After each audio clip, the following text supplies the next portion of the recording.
എല്ലാവർക്കും നമസ്കാരം.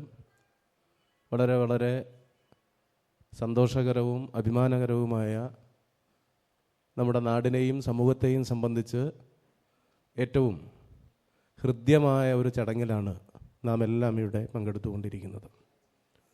ചടങ്ങിൽ അധ്യക്ഷത വഹിച്ചുകൊണ്ടിരിക്കുന്ന ഏറ്റവും പ്രിയങ്കരനായ CMN ട്രസ്റ്റിൻ്റെ എല്ലാമായിട്ടുള്ള പമ്പാവാസൻ ചേട്ടൻ, ഇവിടെ ഈ ചടങ്ങിൽ മുഖ്യാതിഥികളായി വളരെ ചെറിയ സമയത്തെ ക്ഷണത്തിനുള്ളിൽ ഈ പരിപാടിയിൽ നേരത്തെ തന്നെ എത്തിച്ചേർന്നിട്ടുള്ള മലയാളി ഉള്ളിടത്തെല്ലാം അഭിമാനപൂർവ്വം അറിയപ്പെടുന്ന ശ്രീ ലാൽ ജോസ്, ബഹുമാന്യനായിട്ടുള്ള ഒറ്റപ്പാലത്തിൻ്റെ കവിയും സാംസ്കാരിക പ്രവർത്തകനും അഭിഭാഷകനുമെല്ലാമായിട്ടുള്ള പ്രിയപ്പെട്ട PTN, സദസ്സിലുള്ള ഏറ്റവും പ്രിയപ്പെട്ട ഇന്നിവിടെ വീട് കൈമാറുന്ന ചടങ്ങിൽ പങ്കെടുക്കുന്നതിന് വേണ്ടി എത്തിച്ചേർന്നിട്ടുള്ള അർഹരായിട്ടുള്ള 3 കുടുംബാംഗങ്ങൾ, ഈ ചടങ്ങ് ധന്യമാക്കുന്നതിന് എത്തിച്ചേർന്നിട്ടുള്ള ഏറ്റവും സ്നേഹം നിറഞ്ഞവരെ, പ്രിയമുള്ളവരെ, ഞാൻ ഈ സന്ദർഭത്തിൽ ഓർത്തുപോയത് CMN ട്രസ്റ്റ് എന്ന് പറയുന്ന ആ 3 അക്ഷരങ്ങളുടെ വലുപ്പത്തെ സംബന്ധിച്ചാണ്. പമ്പാവാസൻ ചേട്ടൻ്റെ അച്ഛനും അമ്മയും യഥാർത്ഥത്തിൽ എല്ലാം കൊണ്ടും അവർ ധന്യരാണ് എന്ന അഭിപ്രായമാണ് എനിക്കുള്ളത്. 10 കെട്ടുകിൽ 100 മതി എന്നും ശതമാതിൽ സഹസ്രം മതി എന്നും 1000 പണം കയ്യിലുണ്ടാകുമ്പോൾ നമ്മളെല്ലാം കേട്ടിട്ടുള്ളതാണ്.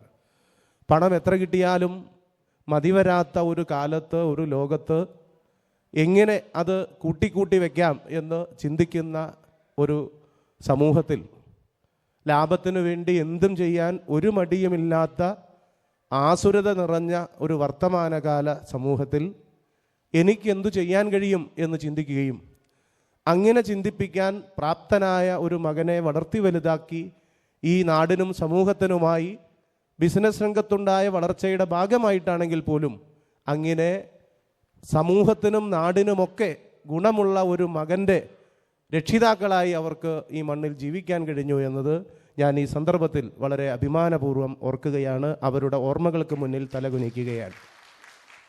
മറ്റൊന്ന്, നമുക്കറിയാം, നമുക്ക് ഒന്നിനും തികയാത്ത ഒരു കാലമാണ്.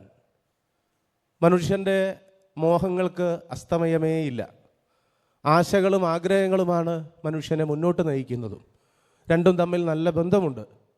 പക്ഷേ ആ ബന്ധത്തിനിടയിലും വന്ന വഴി മറക്കാത്ത, തനിക്ക് പരിചയമുള്ളവരെയും തൻ്റെ സുഹൃത്തുക്കളെയും ബന്ധുക്കളെയും തൻ്റെ കൂടെ നിന്നവരെയും ഒക്കെ കൃത്യമായി ഓർക്കുന്ന ചരിത്രബോധമുള്ള ഒരു നല്ല മനുഷ്യനായി കൂടിയാണ് ഞാൻ പമ്പാവാസൻ ചേട്ടനെ കാണുന്നത്.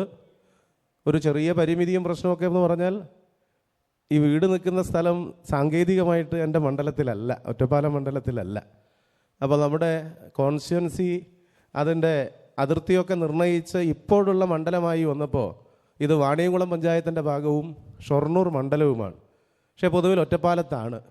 അപ്പോൾ അങ്ങോട്ട് കയറി ഇടിച്ച് പരിചയപ്പെട്ട ഒരു പ്രശ്നമാകണ്ട എന്ന് കരുതി ഞാൻ ധാരാളം കേട്ടിട്ടുണ്ട്.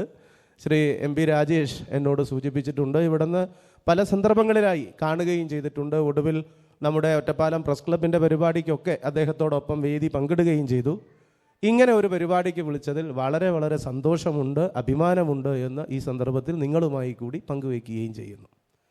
നമുക്കറിയാം, എൻ്റെ മനസ്സിൽ ഓർമ്മ വരുന്നത് ഒരു മഹാൻ, അദ്ദേഹം 100-200 വർഷം മുമ്പ് ഈ ഭൂമിയിൽ ജീവിച്ചയാളാണ്.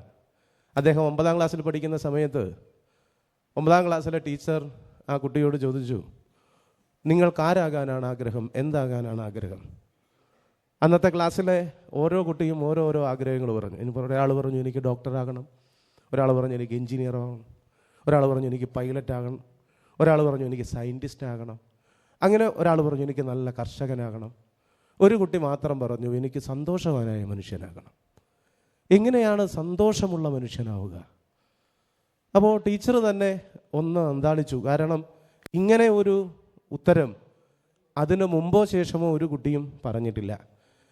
ആ കുട്ടി തന്നെ പറഞ്ഞു, ലോകത്തിലെ ഏറ്റവും സമ്പന്നനായ മനുഷ്യൻ പണം കൊടുത്താൽ എന്തെല്ലാം കിട്ടുമോ, ഒരു രാജ്യം കിട്ടുമോ, ആകാശം കിട്ടുമോ, അതെല്ലാം വാങ്ങാൻ പ്രാപ്തിയുള്ള സാമ്പത്തിക ശേഷിയുള്ള ഒരാൾ ഏറ്റവും സന്തോഷമുള്ള ആളാവുമോ?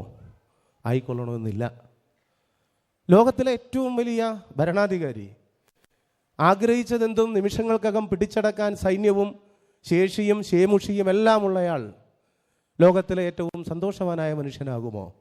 പണമുള്ള ആളെ സംബന്ധിച്ച് അതാരെങ്കിലും ആ സ്ഥാനം മറികടക്കുമോ തട്ടിക്കൊണ്ടുപോകുമോ എന്നുള്ള ഭയം പോലെ തന്നെ ലോകത്തിലെ ഏറ്റവും വലിയ അധികാരിയെ സംബന്ധിച്ച് ആ അധികാരം തൻ്റെ കൂടെ നിൽക്കുന്നവരോ മറ്റോ ആരെങ്കിലുമോ അട്ടിമറിക്കുമോ എന്നതുൾപ്പെടെയുള്ള ആശങ്കകളുണ്ട്. പണമുണ്ടെങ്കിൽ നമുക്ക് വില കൂടിയ കിടക്ക വാങ്ങാൻ പറ്റും. 10 ലക്ഷത്തിൻ്റെ കിടക്ക. ഞാൻ ഒരു മോഹവില പറയുകയാണ്. ഇനി വേണമെങ്കിൽ അത് കോടിയിലാക്കാം, ഏതിൽ വേണമെങ്കിലാക്കാം. പക്ഷേ 10 ലക്ഷത്തിൻ്റെ കിടക്കയിൽ കിടന്നത് കൊണ്ട് നമുക്ക് സന്തോഷകരമായ സമാധാനപരമായ ഉറക്കം ലഭിച്ചു കൊള്ളണമെന്നില്ല. ഒരുപക്ഷെ നല്ല ഒരു പായിൽ ഒരു തുണി വിരിച്ച് കിടന്നാലും നമുക്ക് സമാധാനമായി ഉറങ്ങാൻ കഴിഞ്ഞേക്കും. ഉറക്കം നമുക്ക് വില കൊടുത്ത് വാങ്ങാനാവില്ല. ഞാൻ ഇതുപോലൊരു സദസ്സിൽ പറഞ്ഞപ്പോൾ അവിടുന്ന് ഒരു കുട്ടി പറഞ്ഞു, അതിനൊരു ഗുളിക കഴിച്ചാൽ മതി എന്ന് പറഞ്ഞു. എന്തിന്? ഉറക്കത്തിന്. ഉറക്ക ഗുളിക കഴിച്ച് കിട്ടുന്ന ഉറക്കമല്ല, സമാധാനപരമായ ഉറക്കം നമുക്കൊരിക്കലും പണം കൊടുത്തു വാങ്ങാൻ കഴിയുന്നതല്ല. ചുരുക്കി പറഞ്ഞാൽ ഈ കുട്ടി പറഞ്ഞു, കണ്ണീരുണങ്ങാത്ത ജീവിതം നയിക്കുന്ന മനുഷ്യർ അവരുടെ ജീവിതത്തിൽ, അവരുടെ കണ്ണീര് പറ്റാത്ത ജീവിതത്തിൽ അല്പനേരത്തേക്കെങ്കിലും അവരുടെ മുഖത്ത് ഒരു ചെറു പുഞ്ചിരി വിരിയിക്കാനായാൽ അതിലാണ് ഞാൻ ഏറ്റവും അധികം സന്തോഷം കണ്ടെത്തുന്നത് എന്ന്. എത്രമാത്രം മഹത്തരമായ വാചകമാണ്.